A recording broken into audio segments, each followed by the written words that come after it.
السلام علیکم، حذیفہ شہسوار آپ سے مخاطب ہوں اور اس وقت میرے ساتھ ہرمیت سنگھ موجود ہیں۔ پاکستان کے حوالے سے بھی خبریں ہیں اور انٹرنیشنل امور پر بھی آج کافی ہمارے پاس خبریں ہیں۔ سب سے پہلا جو ہم ٹاپک ہرمیت سنگھ آپ کے ساتھ ڈسکس کریں گے گرین لینڈ کے حوالے سے۔ گرین لینڈ میں فوجیں اتر چکی ہیں، یہ گرین لینڈ ہے کس جگہ کے اوپر اور یہ تنازع ہے کیا، کیوں اتنے زیادہ ممالک اس گرین لینڈ کے پیچھے پڑے ہوئے ہیں؟ دیکھیے جی، سب سے بڑا مسئلہ جو ہے گرین لینڈ کے حوالے سے، ایک طرف تو آپ نے دیکھا کہ وینزویلا کو جس طرح ٹیک اوور کر لیا امریکہ نے اور اس کا صدر جو ہے اغوا کر لیا، اغوا برائے معدنیات۔ اب گرین لینڈ کے حوالے سے جو چیزیں ہمارے سامنے آ رہی ہیں اس کی سب سے بڑی وجہ ہے کیونکہ چائنا اس وقت ریئر ارتھ، یہ میٹلز جو ہے، منرلز وغیرہ، ان ساری چیزوں کے حوالے سے چائنا ٹاپ پہ ہے۔ بالکل، امریکہ کو یہ خوف ہے کہ پیٹرول جو ہے وہ ڈکلائن میں آ رہا ہے، یہ جو معدنیات ہے یعنی آئل کے حوالے سے، تو اب ان کو بھی اس ساری چیزوں کی طرف جانا چاہیے جس میں چائنا جو ہے سب سے ٹاپ پہ جا رہا ہے۔ اب میرے پاس کچھ کمپنیاں ہیں، سب سے پہلے تو میں آپ کے سامنے رکھ لیتا ہوں کہ یہ ایک تو شنگھائی ریسورسز ہے، یہ وہاں پر ان کی انویسٹمنٹ ہے، اور میرے پاس مختلف کمپنیاں ہیں۔ ایک زیونگز جو ہے، ان کا ایک پروجیکٹ ہے وہاں پر گرین لینڈ میں، اور انہوں نے یعنی ان کو جو حصہ ملنا ہے ان منرلز میں 12.5% تقریباً انہوں نے شیئر خریدے تھے، اس حساب سے ان کو باقاعدہ حصہ مل رہا ہے۔ اب ظاہری بات ہے اس ساری سچویشن میں امریکہ کو تکلیف ہونی ہے کیونکہ یہ خطہ جنوبی امریکہ میں ہے اور ڈنمارک کے انڈر یہ آتا ہے، اور وہاں پر ریئر ارتھ جو ہے یعنی میٹلز، ریئر ارتھ، پیٹرول وغیرہ جو چیزیں ہیں وہاں پہ زیادہ ہیں۔ اب ریئر ارتھ کیا چیز ہے؟ ظاہری بات ہے اس کا سب سے بڑا استعمال، کیونکہ آنے والی دنیا جو ہے وہ آرٹیفیشل انٹیلیجنس پہ ساری وار جو ہے اس کی ہے، اور اس میں جو چیزیں استعمال ہوتی ہیں آپ کے اسلحے میں، آپ کے ڈرونز میں، آپ کے ہیلی کاپٹر میں، آپ کے ایروپلینز میں، آپ کے موبائلز میں، آپ کے سافٹ، یہ تمام تر چیزوں کو اگر آپ اکٹھا کریں تو اس میں یہ میٹلز جو ہیں، یہ ریئر ارتھ جو ہے، اس کا استعمال ہوتا ہے۔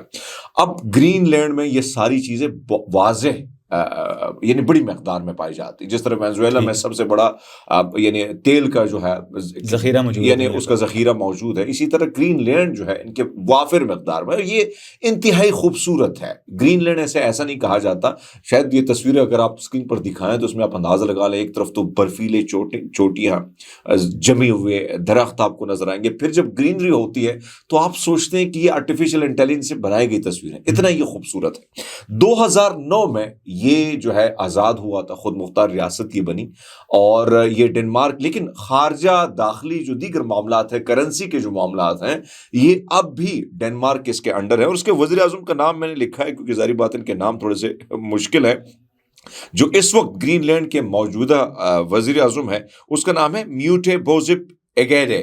اب میں پروناؤنسیشن میں اگر میں کوتاہی کروں تو میں اس کے لیے معذرت خواہ ہوں، لیکن اب ایک طرف تو یہ ساری سچویشن ہے۔ اب جو فوجیں اتارنے کی بات ہے، فوجیں جو ہیں یورپ کے جو ممالک ہیں انہوں نے کچھ 2-3-4 فوجی جو ہیں اتارے ہیں۔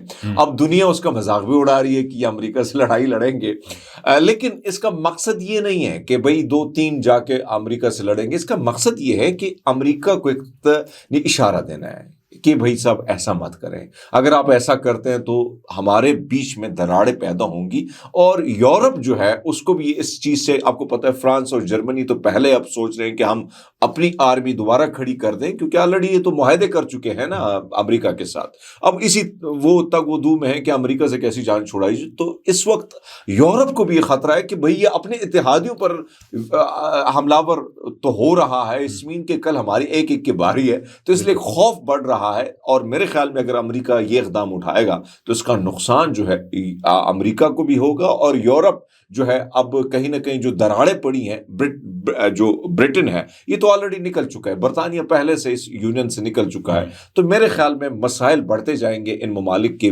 بیچ میں۔ سو شاید مجھے لگ رہا ہے کہ شاید جو فیصلہ ہوگا سوچ سمجھ کر ہوگا، امریکہ اس کو سوچ سمجھ کر کرے گا۔ اچھا، ایران اسرائیل کے حوالے سے آ جاتے ہیں کہ پہلے تو نیتن یاہو بڑی دھمکیاں دے رہا تھا ایران کو کہ ہم حملہ کریں گے، تو ابھی اتنی دھمکیاں دینے کے بعد، امریکہ کی پشت پناہی کے بعد، ابھی دوبارہ یہ نیتن یاہو جو ہے وہ منتیں ترلوں کے اوپر اتر آئے ہیں ایران کے حوالے سے، کیا وجہ ہے؟ انٹرسٹنگ سی چیز، کیونکہ میں پہلے بھی بار میں ایران کا مشرق وسطیٰ کے حوالے سے زیادہ میرا کام ہے، میں کیونکہ ایران گیا بھی ہوں اور مجھے وہاں کا پتہ بھی ہے۔ میں پہلے بھی آپ سے عرض کیا تھا کہ بھئی آپ ایران کو ہلکا نہیں لے سکتے، ایران اس طرح نہیں ہے جس طرح دیگر ممالک پر امریکہ نے آ کے حملہ جملہ بولا. اور ایون پاکستان جو ہے اس میں بھی اگر آپ دیکھیں گے اگر کوئی سختی کر رہا تھا تو وہ آج جیل میں ہے عمران خان صاحب. ہائبرڈ رجیم حکومت اور اس وقت صحافی جس طریقے سے اس کی تعریفیں کر رہے ہیں وہ بھی آپ کو پتا ہے. تو یہ بھی ہائبرڈ رجیم ہمارے پر مسلط ہے, جو وہ کہتے ہیں ہم کرنے کو تیار ہیں. لیکن ایران کا معاملہ ٹوٹلی ڈیفرنٹ ہے. میں نے پہلے بھی کہا تھا کہ مسئلہ یہ ہے ایران ڈھاتے ہیں اس رجیم کو تو نقصان ہمارا بھی ہو سکتا ہے. بالکل. اب معاملہ یہ ہے کہ اب عرب ممالک, کیونکہ پتہ دیکھیں جو اسرائیل ہے نا وہ چاہتا ہے, آپ نے کبھی دیکھا ہے وہ اکثر ایک گیم ہوتی ہے جس میں ایک چیز کو جب آپ حرکت دیتے ہیں تو ایک کرتے کرتے وہ کڑیاں جو ہیں وہ ٹوٹتی جاتی ہیں اور گرتی جاتی ہیں. بالکل. تو ان کی بھی یہ خواہش تھی کہ ایک ایک کرتے اسی طرح ہم گراتے جائیں گے اور پھر پاکستان اور آگے بڑھنا شروع ہو جائیں گے. لیکن آپ دیکھیں اس میں ہندوستان بھی زیر عتاب آنا تھا, پاکستان تو آنا ہی تھا, اسی طرح عرب جو خطہ ہے پورا اس پر بھی اس کے اثرات بڑے شدید قسم کے ہونے تھے. تیل کا جو بحران ہے وہ بڑا شدید ہونا تھا. تو واشنگٹن جو ہے پوسٹ جو ہے اب وہ یہ کہہ رہے کہ نتنیاہو صاحب جو ہے وہ صاحب تو نہیں کہنا چاہیے, قاتل ہے وہ, لیکن نتنیاہو نے کال کی اور کال کا مقصد یہ تھا کہ انہوں نے ڈونلڈ ٹرمپ صاحب سے کہا کہ آپ مت کریں حملہ, اس سے خطے میں بڑے مسائل ہوں گے اور مسائل اتنے بڑھ جائیں گے کہ شاید, میں بار بار یہ بات کر چکا ہوں کہ ایران کے پاس ایک طرف تو 2 کروڑ والنٹیئر ہیں, پھر عوام جس طریقے سے نکل آئی. اور اب میں دیکھ رہا تھا کہ ڈونلڈ ٹرمپ صاحب کہہ رہے ہیں کہ اب تو وہاں پر احتجاج, قتل و غارت نہیں ہو رہی, احتجاج نہیں ہو رہا ہے, تو بھئی ہم سمجھ رہے ہیں کہ وہاں پر ایران جو ہے ایسا ظلم نہیں کر رہا تو ہم پیچھے ہو جاتے ہیں. تو یہ ساری ڈرامے بازی تھی, ایک نفسیاتی وار, پھر میڈیا وار, یہ سارا کچھ. لیکن ایران کی جو کیونکہ ان کی کوشش تھی کہ وینزویلا کے صدر کی طرح جو ہے علی خامنائی صاحب جو ہے سپریم لیڈر, اس کو اٹھایا جائے یا اس کو قتل کر دیا جائے, اس کا منصوبے بنے. لیکن انہوں نے جب ساری مختلف انٹیلیجنس جو رپورٹ ڈونلڈ ٹرمپ صاحب کے سامنے رکھی ہے کہ اتنا آسان نہیں ہے, نہ ہم اس کو اٹھا سکتے ہیں, نہ رجیم چینج کر سکتے ہیں, نہ یہ جو شاہ کا بیٹا ہے, کیونکہ اس کے اپنی فیملی در بدر ہے, اس کی بیٹی کے بڑے سکینڈلز ہیں, اس کی سکینڈلز کو وہ ابھی کنٹرول نہیں کر پایا, تو وہ ایران کو کیسے کنٹرول کر پائے گا. تو ڈونلڈ ٹرمپ کہتا ہے کہ مجھے نہیں لگتا کہ شاہ ایران کا جو بیٹا ہے وہ کنٹرول کر پائے گا ایران کو. تو اس وقت یہ سچویشن ہے. تو نتنیاہو صاحب کہتے ہیں یار جنگ روک دے. تو میں پہلے بھی ہم نے دیکھا تھا 12 دنوں کی جنگ میں کہ ہاتھ کس نے کھڑے کر لیے تھے, ایران نے نہیں کھڑے کیے تھے, نتنیاہو نے کھڑے کیے تھے اور ڈونلڈ ٹرمپ صاحب نے کھڑے کیے تھے. اچھا, اپوزیشن لیڈر کے حوالے سے محمود خان اچکزئی کا نوٹیفیکیشن جاری ہو گیا ہے, لیکن علامہ راجہ ناصر عباس کا نوٹیفیکیشن جاری نہیں ہوا, اور اڈالہ جیل کے اندر بھی بڑی تبدیلیاں آ رہی ہیں. تو کیا وجوہات ہیں ان سب چیزوں کی؟ ایک طرف تو اگر ہم دیکھیں, میں کہتا ہوں کہ یہ حکومت نے بڑی دیر کر دی, مہربان آتے آتے وہی کہتے ہیں نا کہ بھائی صاحب کم سے کم یہ پارلیمان کا حسن ہوتا ہے کہ ایک اپوزیشن لیڈر ہوتا ہے, ایک حکومت ہوتی ہے, اپوزیشن لیڈر اپنے گلے شکوے رکھتا ہے اور اس حکومت اس کا جواب دیتی ہے. یہ طریقہ کار پوری دنیا میں ہے. لیکن آپ دیکھیں کہ کئی مہینوں سے اپوزیشن لیڈر دونوں کو نااہل کر دیا گیا. تو پھر یعنی اس سے پہلے جو آپ کو پتا ہے کہ اپوزیشن لیڈر تھے, لیکن 6 سے 7 مہینے تقریباً تو ہو گئے ہیں. پھر عمران خان صاحب نے 2 نام ایسے چنے جس کی وجہ سے اسٹیبلشمنٹ کو بھی ایک خوف تھا, حکومت کو بھی ایک خوف تھا, کیونکہ ٹف ٹائم دینے والے لوگ ہیں. محمود خان اچکزئی صاحب, علامہ راجہ ناصر عباس صاحب. اب محمود خان اچکزئی صاحب کو آج جو ہے ان کا نوٹیفیکیشن جاری کیا گیا, لیکن جو بدنیتی تھی حکومت کی سامنے آ گئی, اور ایک خوف, ایک دباؤ. آپ اندازہ لگا لیں کہ ایاز صادق صاحب اب کہتے ہیں کہ اب وہ بڑی, میں دیکھ رہا تھا مختلف نون لیگ کی بڑی بھڑکے مارے, لیکن چلو دیر آئے درست آئے. محمود خان اچکزئی پر بڑی چیلنجز ہیں. ایک طرف تو ایک آپ کو ایک ایسا بل جو ہے واپس لانا ہے پارلیمان میں کہ جس طریقے سے پاکستان تحریک انصاف کے لوگوں کے جو سیویلین کے جو آرمی ایکٹ کے تحت ٹرائل ہو رہے ہیں, اس ایکٹ کو ختم کر دیا جائے, کیونکہ بہت سارے بیچارے جو ہے اس وقت ان کا پرسان حال نہیں ہے, کوئی پوچھنے والا نہیں ہے.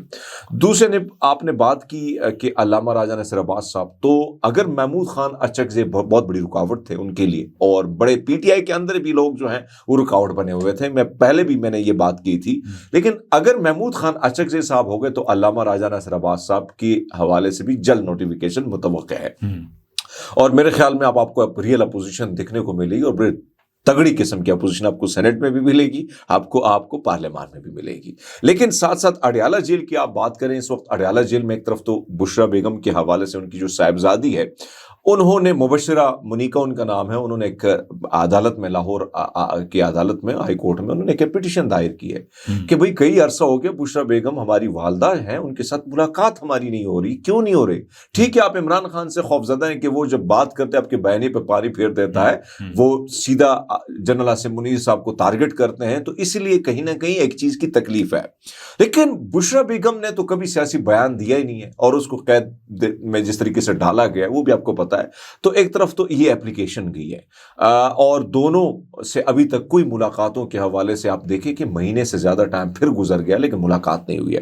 ابھی یہ سپرنٹینڈنٹ اڈیالہ جیل میں جو چینجز ہوئے ہیں، عبدالغفور انجم کا تبادلہ کر کے ساجد بیگ کو نیا سپرنٹینڈنٹ اڈیالہ جیل تعینات کر دی. اس کا مقصد آپ کو پتہ ہے کہ پورے پنجاب میں مختلف جیلوں میں مختلف تعیناتیاں ہوئی ہیں، تو یہ روٹین کا معاملہ ہے. روٹین کے تحت یہ ساری چیزیں جو ہیں یہ ہوئی ہیں، تبادلے ہوئی ہیں، تعیناتیاں ہوئی ہیں، اور اس میں ایڈیشنل جو ہے سپرنٹینڈنٹ جیل ہے، یہ سب کا جو ہے یہ جو عملہ ہے ان کو تبدیل کر کے نیا عملہ جو ہے یہ عموماً ایسے ہوتا ہے مختلف صوبوں اپنے معمول کے مطابق جو تبدیلیاں. جی. اچھا، وادی تیرا کے حوالے سے بات کر لیتے ہیں. وہاں کے جو حالات ہیں وہ آپ آئے روز آپ اس کو رپورٹ بھی کرتے ہیں، اور پوری پاکستان جانتا ہے کہ وہاں کیا سچویشن ہے اس ٹائم. سہیل افریدی نے بڑا سخت بیان دیا، انہوں نے کہا ہے کہ یہ میرے سے انتقام لینے کے لیے وہاں کے حالات کو خراب کیا جا رہا ہے. اور دوسری جانب جج افضل مجوکا صاحب نے ایک آرڈر دیا کہ ایمان مزاری اور ہادی علی چٹھا جو کہ ان کے شوہر ہیں، ان کو زمین سے یا پاتال سے ڈھونڈ کے میرے سامنے پیش کیا جائے. دیکھیں جی، ایک طرف تو سب سے پہلے تیرا پہچان لیتے ہیں. میں بار بار تیرا کی بات اس لیے کروں کیونکہ میں اس درد کو، اس تکلیف کو محسوس کرتا ہوں. میں ان لوگوں کو اپنا گھر بار چھوڑنا، اپنی زمینیں چھوڑنا آسان کام نہیں ہوتا، اور ایک دفعہ نہیں کئی مرتبہ آپ کو، اور پھر کہا جاتا ہے کہ آپریشن کے نام پر آپ کو وہاں سے نکال دیا جاتا ہے. 22 مرتبہ آپریشن ہو چکا ہے، اس کا کیا حل نکلا ہے ابھی تک آپ دیکھ لیں. لیکن کل ایک ویڈیو آئی ہے، آپ ذرا ویڈیو دکھا دیں، پھر اس کے بعد آگے چلتے ہیں.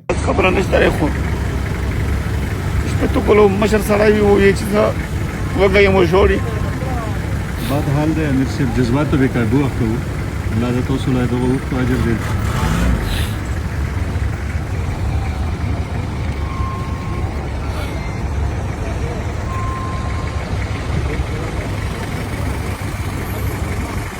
یہ ویڈیو آپ نے دیکھی نا، یہ ایک درد ہے، ایک تکلیف ہے. لوگ رو رہے ہیں، 4 سے 5 دن ہو گئے لوگ بھوکے ہیں. وہاں پر مختلف جو فلاحی ادارے ہیں وہ بھی نہیں پہنچ پائے ہیں. میں مختلف لوگوں سے پوچھ رہا ہوں، مختلف مقامی صحافیوں سے میں رابطے میں ہوں. ایک طرف تو خواتین ہیں، اس میں واش روم کے پرابلم ہوتے ہیں، بیماریاں ہیں، خواتین کے دیگر مسائل ہوتے ہیں، پھر بزرگ ہیں، اس میں کڈنی کے پیشنٹ ہیں. تو ان لوگوں کو نہ وہ سہولیات دی جا رہی ہیں. ایک طرف تو شدید سردی، اور کل سے بارشیں بھی شروع ہو جائیں گی، جو محکمہ موسمیات نے کہا کہ بارشیں بھی شروع ہونے والی ہیں. تو ایک طرف تو یہ سچویشن، یہ تصویریں جو آپ اسکرین پر دیکھ رہے ہیں بڑی دل دہلا دینے والی ہے. اب اس پر سہیل افریدی نے جو ہے وہ ان کا بیان، کل وہ گئے تھے کراچی، اور وہاں پر انہوں نے عادل بازی صاحب ان کے ساتھ تھے، اور وہاں پر انہوں نے فاتحہ خوانی کی اس نوجوان کی جس کی شہادت ہوئی تھی. وہ کہتا ہے کہ میں بار بار کہہ چکا ہوں کہ اس وقت تیرا کا آپریشن اور لوگوں کو زبردستی انخلا جو ہے بند کمروں کا فیصلہ ہے، جس کا مقصد دہشت گردی ختم کرنا نہیں، سیاسی عزائم پورا کرنا ہے. تیرا میرا گھر ہے، وہ لوگ میرے ہیں، میں ان سے ہوں اور وہ مجھ سے ہیں. وہاں پر آج جو کچھ ہو رہا ہے یا کروایا جائے وہ صرف مجھے میرے موقف پر ڈٹ جانے کی وجہ سے ہو رہا ہے. میرے لوگوں کو مجھ سے منحرف کرنے کی ناکام کوشش کی جائے. ہماری حکومت اپنے لوگوں کے تمام تر مسائل حل کرنے میں انشاءاللہ کوئی کوتاہی نہیں کرے گی. یہ میں نے جو ہے اپنی قوم سے وعدہ کیا ہے. وہ کہتے ہیں کہ میرے بھائی جو ہے اور وہاں کا مقامی ایم پی اے جب وہاں پر گئے تو ان کو زبردستی ان کی بےزتی کرائی گئی ہے، اور پھر ان کے راستوں میں رکاوٹیں ڈالی گئی ہیں. اس طرح پھر وہ کہتے ہیں کہ ملٹری آپریشن کے تحت مجبور انخلا، تمام مظالم کے ساتھ ساتھ انتظامیہ کے کاموں میں سیکیورٹی فورسز کی جانب سے زبردستی مداخلت کی جا رہی ہے.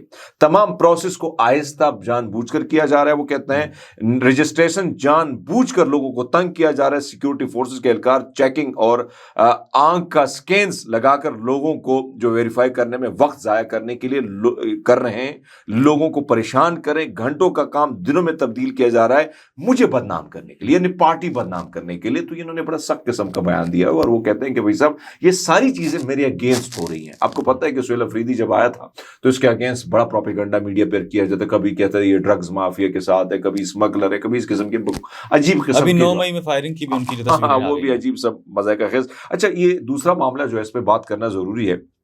ایمان مزاری اور ہادی کے حوالے سے. آپ دیکھیں یہ وہ لوگ ہیں جو مظلوم کی آواز ہیں, جن کے پاس ایسے ایسے کیسز تھے, جو لوگوں کے پاس فیس نہیں ہوتی تھی, جن کے پاس روپیہ تک نہیں ہوتا, جن انصاف کے لیے بیچارے در بدر کی ٹھوکریں کھاتے تھے, ان کی آواز اگر ایون بہت سارے صحافی جن کو آپ بھی اس میں شامل ہیں, میں بھی شامل ہوں, ہم سب پہ جو مقدمے انہوں نے بڑا ساتھ دیا, ہم سب کا ساتھ دیا بغیر پیسوں کے, بغیر فی کے.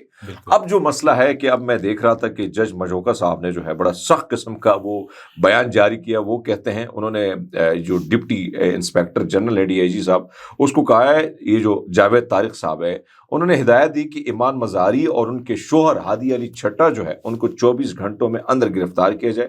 انہیں پاکستان, بھارت اور افغانستان سے بھی پکڑ لیا ہے. مجھے نہیں معلوم کہ وہ سمندر میں ہیں یا آسمان میں ہیں, جہاں بھی ہوں ایمان مزاری اور ہادی علی چھٹا کو 24 گھنٹوں میں حاضر کرو. آپ اندازہ لگا لیں اس پہ اس قسم کے ریمارکس. لیکن بہرحال آپ کو پتہ ہے کہ کہیں نہ کہیں ایمان مزاری کئی جگہ پہ تکلیف دے رہے ہیں, ان کے بیانات کہیں نہ کہیں کسی جگہ میں تکلیف دے رہے ہیں, اور وہ جس کی آواز مظلوموں کی بنے ہیں اس حوالے سے کہیں نہ کہیں تکلیف ہے, جس کی وجہ سے اس قسم کا آرڈر جو ہے وہ جاری ہوتا ہے. اور آپ کو پتہ ہے کہ ایمان مزاری, ہادی چھٹا صاحب کس قسم کے لوگ ہیں, بڑے پیارے لوگ ہیں, بڑے ڈاؤن ٹو ارتھ لوگ ہیں, مظلوموں کی آواز ہیں. ہم سب کو ان کے لیے آواز اٹھانی چاہیے. بہت شکریہ جی, آپ نے تفصیلات دی. ناظرین, آج کی اپڈیٹس آپ کو کیسی لگی؟ کمنٹ سیکشن کے اندر اپنی رائے کا اظہار ضرور کیجیے گا. اجازت دیجیے, اللہ نگہبان.